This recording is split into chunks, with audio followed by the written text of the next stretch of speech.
Di dalam ayat siratal ladzina an'amta alaihim, Allah tuh pengen ngasih tahu kepada kita bahwa apapun yang kita sedang hadapi dalam hidup kita itu tuh pernah terjadi kepada orang sebelum kita. Apapun yang sedang kita alamin sekarang, itu tuh pernah dialami oleh orang sebelum kita. Masalah kita sebagai anak harus gimana kepada orang tua. Ada contoh orang sebelum kita. Gimana seorang anak diusir oleh orang tuanya gara-gara dia beriman kepada Allah. Siapa dia? Ibrahim alaihissalam. Gimana sikap Ibrahim kepada ayahnya? Masalah orang tua kepada anak. Orang tuanya beriman, anaknya durhaka, anaknya kufur, anaknya ingkar. Siapa orang tua yang menghadapi ujian anak yang ingkar dan tidak beriman? Nuh alaihissalam. Ya bunayyarkam ma'ana. 950 tahun Nabi Nuh berdakwah termasuk kepada keluarganya, tapi anaknya menolak dakwah ayahnya sendiri. Padahal ayahnya ini seorang laki-laki yang solih, laki-laki yang sabar, laki-laki yang taat, laki-laki yang baik akhlaknya, laki-laki yang penyayang kepada keluarga. Tapi anaknya tetap aja gak suka kepada ayahnya, tetap aja membantah ayahnya. Sampai anaknya menuduh ayahnya ini orang gila, buat kapal di tengah gunung yang gak ada airnya. Dia merasa bahwa nyesal punya ayah seperti Nuh. Tapi Nuh gak pernah benci sama anaknya. Sampai ketika terjadi banjir besar, Nuh sudah berada di dalam kapal dan anaknya lari mencari tempat yang lebih tinggi. Dan dia hampir tidak menemukan lagi tempat yang lebih tinggi sehingga dia hampir tenggelam. Nuh masih berharap anaknya mau ikut kepadanya dengan mengatakan, ya bunayya. Panggilan yang sangat lembut dari ayah yang didurhakai oleh anaknya puluhan bahkan ratusan tahun. Anaknya durhaka kepada ayahnya ratusan tahun, mengatakan ayah saya itu gila, ayah saya itu sinting, ayah saya itu stres, ayah saya itu depresi, ayah saya itu orang bodoh, ayah saya itu dan segala macam. Membentak ayahnya, marah kepada ayahnya, buruk akhlak kepada ayahnya beratus tahun. Tapi ketika anaknya hampir tenggelam, kasih sayang ayahnya ini belum hilang. Masih memanggil anaknya dengan panggilan lembut, ya bunayya. Dalam bahasa Arab itu artinya, wahai anakku tersayang. Bukan ya waladi, bukan wahai anakku, tapi ya bunayya, wahai anakku tersayang. Masih pakai kalimat tersayang. Irkam ma'ana. Naiklah bersama kami. Naiklah bersama kami ke dalam perahu, wahai anakku tersayang. Ini contoh seorang ayah teladan yang pernah diuji dengan anaknya. Ibrahim, anak yang diuji dengan ayahnya. Nuh, ayah yang diuji dengan anaknya. Atau seorang suami yang diuji dengan istrinya. Dia menafkahi istrinya, dia membimbing istrinya, dia ngajak istrinya sholat, dia ngajak istrinya menutup aurat, dia berakhlak mulia kepada istrinya, dia menunaikan seluruh hak istrinya, wafa memenuhi hak-hak istrinya. Dia berbicara santun kepada istrinya, sabar kepada istrinya yang perangainya jelek bertahun-tahun. Siapa dia laki-laki yang diuji dengan istri? Lut alaihissalam. Betapa sabarnya Nabi Lut menghadapi istrinya. Istrinya bukan hanya istri yang buruk akhlak, tapi juga durhaka. Dia yang menjadi biang kerok dari semua kejahatan, kemakaran, dan keburukan yang terjadi di negerinya. Dia yang menjual laki-laki untuk laki-laki yang lain, sehingga terjadi LGBT. Istrinya ini parah. Gak sholat, gak menutup aurat, durhaka sama suami, kufur kepada Allah, melakukan dosa-dosa besar. Tapi Lut sabar dan terus membimbing istrinya sampai Allah memutuskan untuk berhenti. Udah cukup, sekarang pergilah dan tinggalkan kaum ini, karena kami akan membinasakan kaum tersebut, termasuk istri Lut. Baru Nabi Lut berhenti. Atau seorang istri yang diuji dengan suaminya. Istrinya solehah, istrinya berhijab, istrinya beriman, istrinya akhlaknya mulia, sabar terhadap kejahatan dan akhlak suaminya yang sangat buruk. Tapi dia terbunuh di tangan suaminya sendiri. Dia disalib di pohon kurma, dia disiksa sampai dia menghembuskan nafas terakhir. Tapi dia bersabar terhadap suaminya dan terus berharap agar suaminya bertaubat dan sadar. Siapa dia? Asiyah yang diuji dengan suami Fir'aun.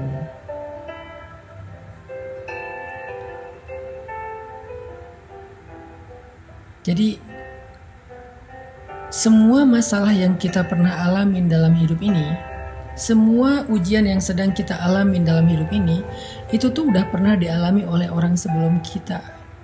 Sehingga tugas kita adalah kalau pengen dapat petunjuk, kalau pengen dapat contoh, kalau pengen dapat semacam model untuk kita tiru, kata Allah udah ada tuh. Siratal ladzina an'amta alaihim.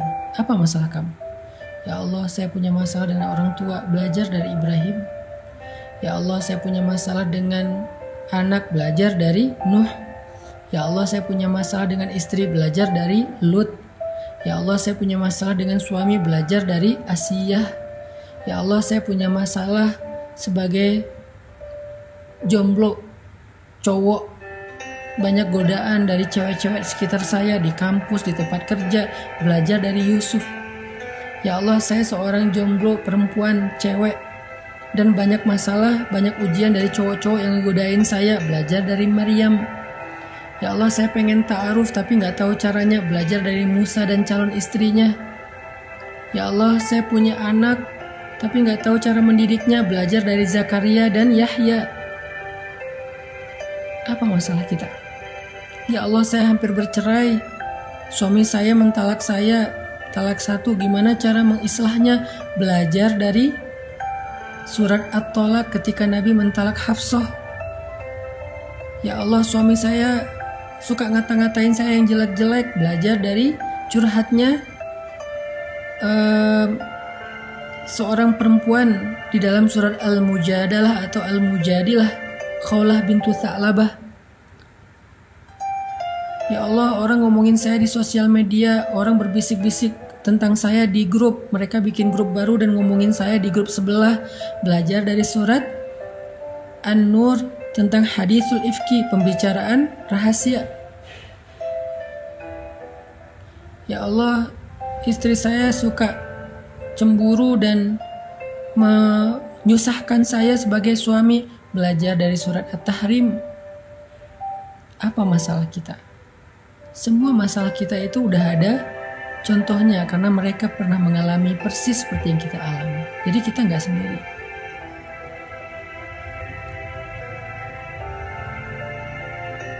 Sehingga di dalam ayat Siratal ladzina an'amta alaihim, Allah tuh pengen ngasih tahu ke kita itu, belajarlah sejarah. Di dalam ayat Siratal ladzina an'amta alaihim, Allah tuh pengen ngasih tahu ke kita, belajarlah sejarah. Karena gak ada yang baru di bawah langit, gak ada yang baru di bawah matahari, gak ada yang baru di atas tanah. Semua yang kita alamin pernah terjadi sebelumnya. Karena sejarah itu berulang, karena cerita itu terjadi lagi. Sehingga kita bukanlah orang pertama yang mengalami masalah ini. Udah ada orang sebelum kita yang jumlahnya gak terhitung. Tugas kita adalah bacalah sejarah, belajarlah sejarah, bacalah tentang kisah kehidupan mereka, biografi mereka dari referensi yang baik. Sehingga kita akan menemukan siapa yang orang yang lurus, Siratal ladzina an'amta alaihim, sehingga kita tiru. siapa yang salah jalan sehingga kita hindari. Jadi di dalam kalimat siratal ladzina an'amta alaihim, Allah pengen ngasih tahu kepada kita, belajarlah sejarah.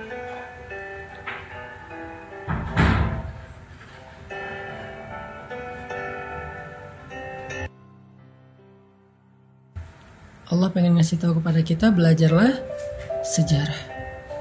Sehingga dengan kita membaca sejarah, kita punya guidance, kita punya model untuk kita tiru. Apapun masalah kita.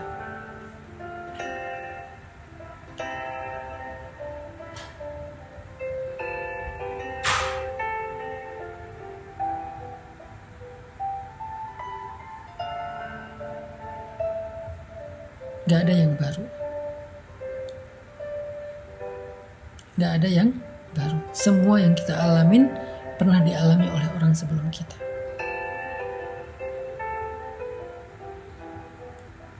Tugas kita adalah belajar dari mereka, mencari tahu apa sih rahasia mereka sehingga bisa keluar dari masalah itu. Apa sih kunci mereka survive dari ujian itu? Apa sih langkah-langkah konkret yang mereka lakukan sehingga mereka bisa sukses, bisa Allah selamatkan dari berbagai macam keburukan. Lalu setelah kita tahu, ulangi, lakukan hal yang sama, maka kita akan mendapatkan hasil yang sama. Jadilah seperti Yusuf kalau kita seorang jomblo cowok. Selamatkan diri kita dari fitnah. Menghindar karena Allah, karena takut kepada Allah. Maka gak usah khawatir ketika kita menghindar dari pacaran, menghindar dari hubungan yang kelewat batas, menghindar dari ujian. Gak usah khawatir, nanti Allah akan memberikan ganti yang lebih baik, seperti Allah berikan kepada Yusuf. Kalau kita perempuan jomblo, siswi, mahasiswi, seorang pekerja yang banyak ujian di sekitarnya, banyak cowok ngelirik, ngegodain kita, PDKT, caper sama kita, belajarlah dari Sayyidah Maryam.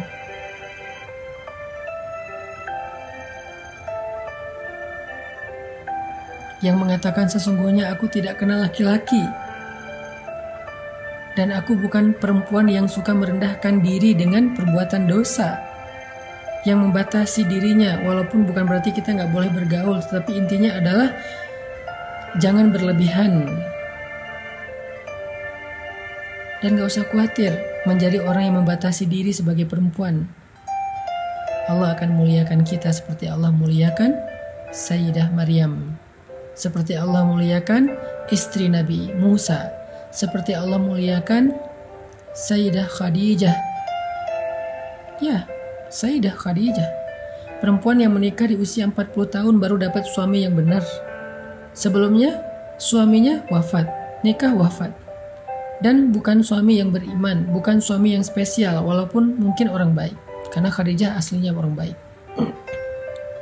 Tapi gak spesial. Entah berapa tahun Khadijah menjanda.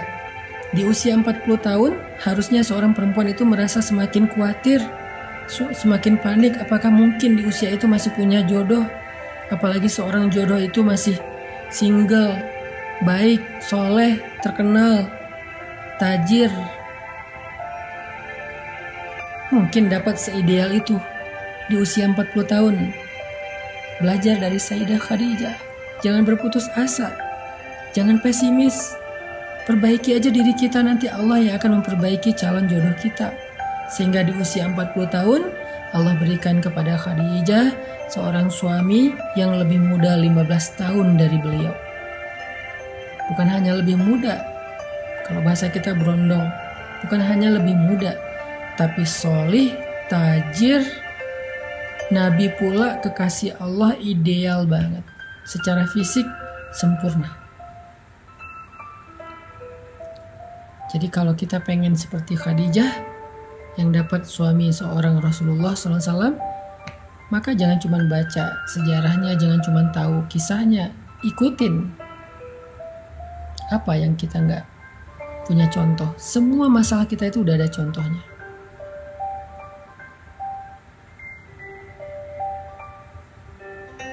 Semua udah ada contohnya. Kita yang ngerasa kayak hidup kita banyak ujian. Kenapa ya setelah saya hijrah kok hidup saya banyak masalah? Perasaan dulu sebelum hijrah kayak gak ada masalah. Sebelum hijrah kayak lempeng-lempeng aja. Sebelum hijrah hidup saya happy-happy aja. Tapi kenapa setelah hijrah masalah datang silih berganti dan gak beres-beres? Malah semakin hari semakin berat. Semakin hari kayaknya masalahnya, bebannya semakin nambah. Kenapa ya? Belajar dari Bilal. Belajar dari Bilal. Sebelum Islam, Bilal tuh gak pernah disiksa. Dia budak tapi dia diperlakukan dengan baik. Dia disuruh kerja, ngurus ternak, ngurus rumah, ngurus kandang. Memang dia bekerja kepada tuannya. Tetapi dia tidak pernah disakiti, gak pernah disiksa, hanya disuruh kerja. Lalu setelah dia masuk Islam, dia beriman kepada Allah, dia berhijrah dari kufur kepada iman. Tiba-tiba qadarullah dia lagi sholat, ketangkep sama tuannya. Dan tuannya ngerasa sangat malu kepada tuan-tuan yang lain, gengnya yang lain, pemuka-pemuka Quraisy yang lain, ngerasa malu karena gak mampu menahan budaknya sendiri dari mengikuti Muhammad. Budak aja gak bisa diatur, kan malu. Budak aja gak bisa dihalangi, kan malu. Budak aja gak bisa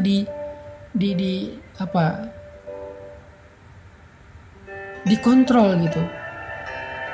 Kok bisa budaknya aja lepas kendali sehingga beriman kepada Muhammad yang beda kabilah, sehingga mengikuti ajaran Muhammad yang beda suku, sehingga Umayyah bin Khalaf merasa sangat malu dengan imannya Bilal.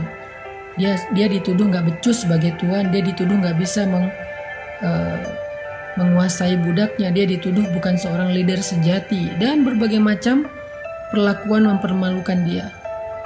Sehingga karena malu dan panik, dia langsung menyiksa Bilal, memaksa Bilal untuk murtad dari keyakinannya.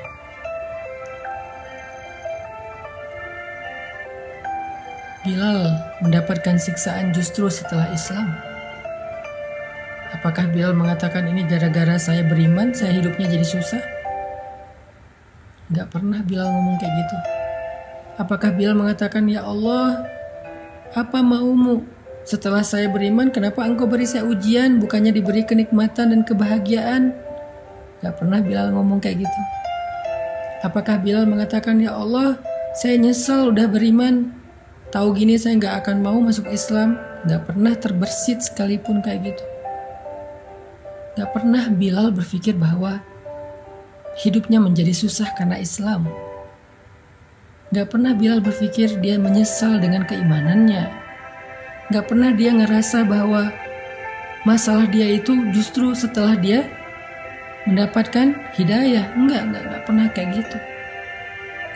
Semakin disiksa dia semakin yakin dan bergantung sama Allah. Semakin disiksa dia semakin bergantung sama Allah. Bukan semakin melemah pegangannya ke Allah, semakin erat pegangannya ke Allah. Kalau kita kan semakin diuji, pegangan kita ke Allah jadi makin renggang ya. Jadi ragu, Allah benar gak sih mau nolong saya? Allah tuh janjinya tepat gak sih ke saya? Kok Allah gini sih sama saya? Apa maunya Allah? Makin renggang, makin renggang, makin renggang. Nauzubillah sampai akhirnya putus asa, melepaskan pegangan kepada Allah, belok arah. Ada yang sampai murtad, ada yang bunuh diri, ada yang mencuri karena putus asa dengan rezeki yang halal, ada yang akhirnya berzina karena putus asa mencari jodoh. Makin diuji makin renggang. Kalau Bilal makin diuji makin erat pegangannya.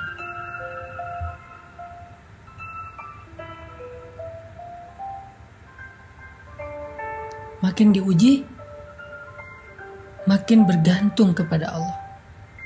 Dengan kalimat apa? Ahadun ahad. Ahadun ahad.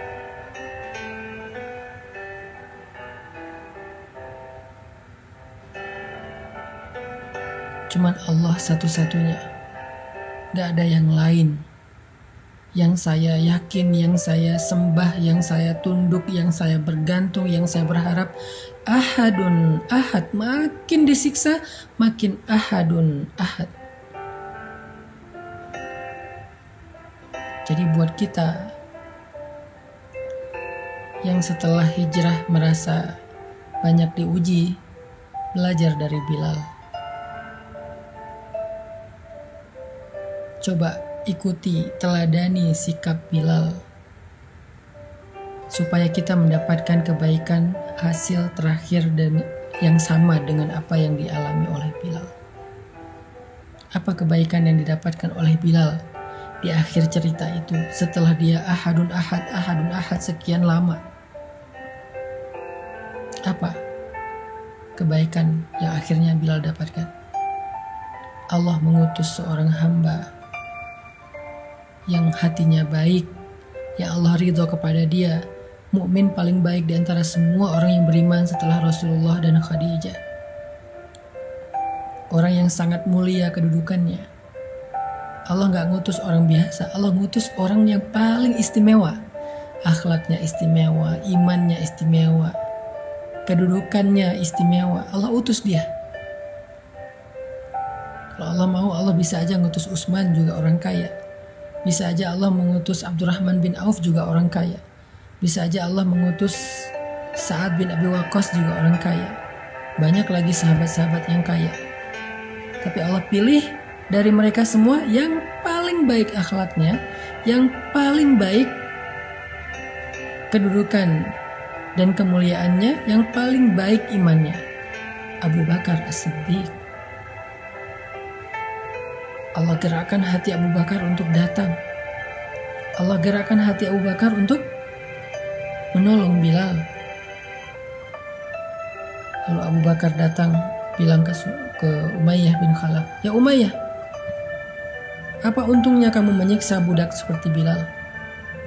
Jual aja dia kepada saya, sehingga kamu bisa tenang dan mendapatkan keuntungan. Daripada kamu menghabiskan waktumu, tenagamu menyiksa orang seperti Bilal, kamu gak dapat untung dan gak tenang. Jual dia kepada saya, kamu bebas, gak perlu lagi menyiksa dia, gak perlu lagi malu karena dia, dan kamu dapat untung," kata Abu Bakar. Umayyah mikir, benar juga nih. Kalau saya jual, saya udah gak perlu malu lagi karena bukan budak saya lagi. Dan saya gak perlu capek-capek menyiksa Bilal, karena ketika menyiksa Bilal yang terlihat tersiksa itu bukan Bilal tapi Umayyah. Plus saya dapat untung dari menjual budak yang udah gak bisa lagi saya kendalikan. Karena kalau saya biarkan gak dijual pun saya gak bisa pakai budak ini. Mending saya jual aja, mumpung ada yang beli. Umayyah mikir gitu.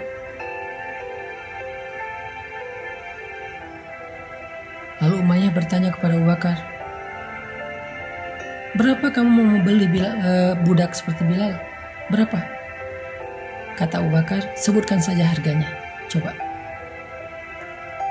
Abu Bakar nggak berpikir bahwa Bilal nih budak yang lagi nggak laku nih, murah pasti harganya, sebutin aja angka berapapun pasti dijual. Enggak. Karena Abu Bakar ingin menghargai imannya Bilal, maka Abu Bakar tidak mau menyebutkan angka. Karena iman gak bisa dibeli.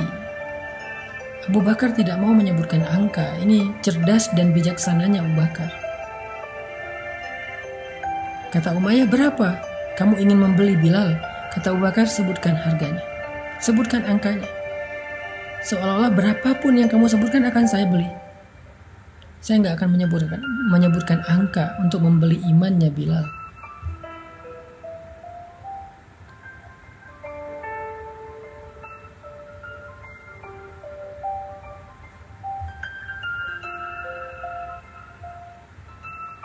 Lalu Umayyah menyebutkan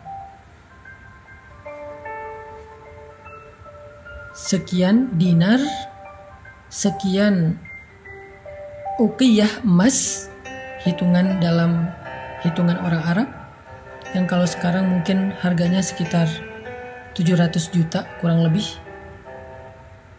atau mungkin lebih dari itu persisnya. Dan Abu Bakar ketika tahu angka yang dijual oleh Umayyah bin Khalaf Bilal itu berapa? Uqiyah emas. Abu Bakar gak menawar. Ya Umayyah, itu Bilal budak yang sudah tidak berguna, budak yang murah, yang udah sakit-sakitan setelah kamu siksa, masa harganya segitu? Saya gak akan beli segitu, saya minta segini. Enggak. Ketika Umayyah menyebut angka, maka Abu Bakar mengatakan, baik, nanti malam akan saya kirim emasnya ke rumah kamu. Begitu cara Abu Bakar menghargai dan memuliakan Bilal. Atau lebih persisnya, begitulah Allah memuliakan Bilal. Seolah-olah Bilal ini sesuatu yang sangat berharga. Berapapun disebutin oleh Umayyah, Abu Bakar setuju. Malah setelah menyebutkan angka itu, Umayyah nyesel kenapa gak ngomong lebih tinggi. Ada seorang laki-laki bilang kepada Abu Bakar, ya Abu Bakar, kamu membeli Bilal dengan harga yang sangat mahal. Apa kata Abu Bakar? Demi Allah, kalau Umayyah meminta 10 kali lipat dari harga itu, saya akan tetap membayarnya untuk membebaskan Bilal.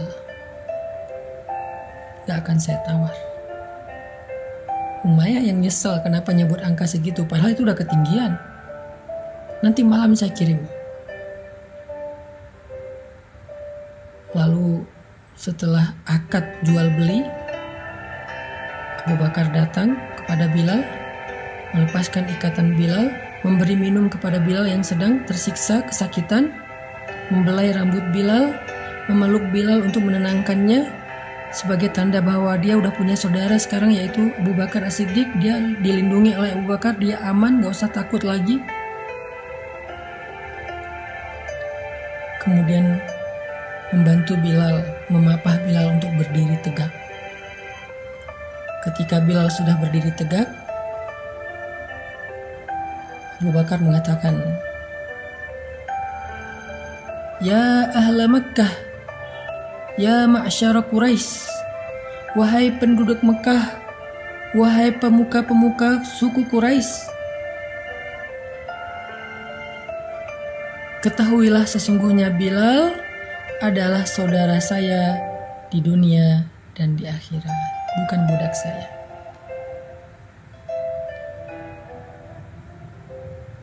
Sesungguhnya Bilal adalah saudara saya di dunia dan di akhirat. Itu sebuah deklarasi bahwa Bilal sudah menjadi orang yang merdeka, dibebaskan oleh Abu Bakar. Abu Bakar membeli Bilal bukan untuk jadi budak. Abu Bakar menebus Bilal untuk dimerdekakan. Bukan hanya merdeka dan hidup sendiri, tetapi menjadi saudara yang kehidupannya ditanggung, dijamin oleh Abu Bakar.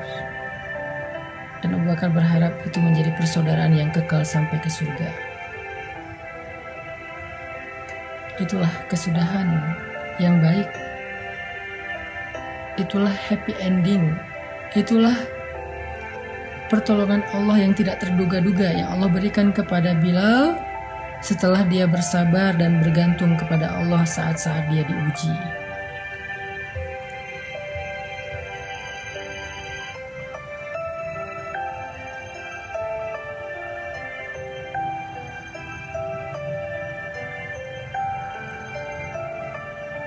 Jadi siapapun di antara kita yang ngerasa diuji setelah hijrah, yang ngerasa diuji setelah bertaubat, kita itu bukan orang pertama yang kayak gitu. Walaqad fatanna alladhina min qablihim fala ya'lamannallahu alladhina shadaqu. Allah udah menguji orang sebelum kita. Salah satunya Bilal, maka belajarlah dari Bilal. Masih banyak nama-nama orang lain, sahabat-sahabat lain yang diuji juga setelah berhijrah atau setelah bertaubat ataupun masuk Islam. Termasuk nanti ada nama Mus'ab bin Umair, ada Sumayyah, ada Yasir, ada Ammar, ada Dhinnairah, ada Khabab bin Ars. Ada banyak nama-nama mulia yang mereka justru diuji setelah mereka beriman kepada Allah. Jadi kita yang ngerasa punya cerita yang sama, walaupun mungkin cerita kita receh lah, lebih ringan dibandingkan mereka, maka belajarlah dari mereka. Kalau pengen dapat hasil yang sama dengan mereka, kalau pengen dapat kebaikan yang sama dengan mereka, belajarlah dari mereka. Gak ada yang baru di bawah langit kita.